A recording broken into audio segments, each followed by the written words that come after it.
롯데카드 중징계가 남긴 교훈. 보안 사고 악순환 끊어내야. 최근 금융당국이 과거 대규모 해킹 사고의 책임을 물어 롯데카드 전직 수장에게 직무정지라는 중징계를 결정한 것은 금융권에 던지는 메시지가 작지 않다. 이는 개인의 과실을 넘어 기업의 내부 통제와 정보, 보안 시스템이 경영의 성패를 가르는 핵심 요소임을 다시 한번 각인시킨 사례다. 금융감독원은 지난해 하반기 해킹 사고로 297만 명의 회원, 개인정보가 유출된 롯데카드에 대해 사전 통지한 대로 영업정지, 4.5개월과 함께 조좌진 전 대표에 대한 직무정지를 지난달 30일 의결했다.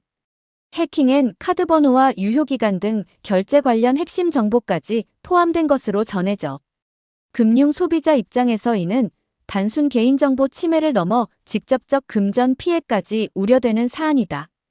그동안 금융권은 디지털 전환을 외치며 비대면 서비스 확대와 데이터 활용에 열을 올렸다. 그러나 화려한 덩치 키우기에 비해 내실인 보안 체계는 그 속도를 따라가지 못했다.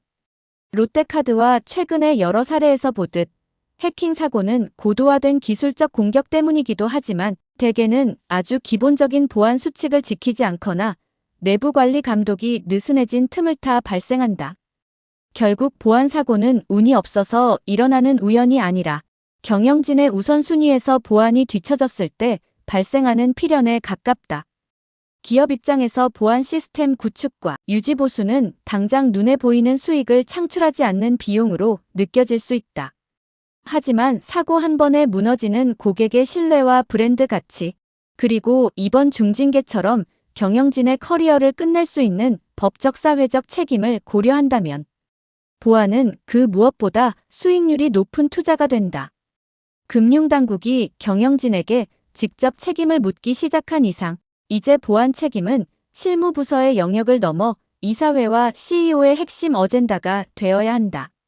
사고 발생 시 몰랐다거나 시스템의 한계였다는 변명은 더 이상 통하지 않는다. 때문에 이번 조좌진 전 대표에게 중징계 책임을 묻는 것은 상징성이 크다. 보안 사고를 더 이상 전산 부서의 실수나 외부 해커의 범죄로만 보던 시대는 끝났다. 재발 방지를 위해서는 최신 보안 솔루션 도입만큼이나 조직 내 보안 DNA를 심는 것이 시급하다. 임직원 개개인이 데이터 보안을 업무의 기본 중의 기본으로 인식하고 사소한 취약점이라도 즉각 보고하고 개선하는 문화가 정착되어야 한다. 그리고 이사회 등을 중심으로 내부 통제 조직을 구축하고 최고 정보 보호 책임자의 권한과 독립성 강화 등의 조치를 취해야 한다. 또한 사고 발생 시 피해를 최소화할 수 있는 실질적인 대응, 매뉴얼이 작동하는지 주기적인 점검이 반드시 이루어져야 한다. 서류상 보안이 아닌 현장에서 작동하는 보안이 절실한 시점이다.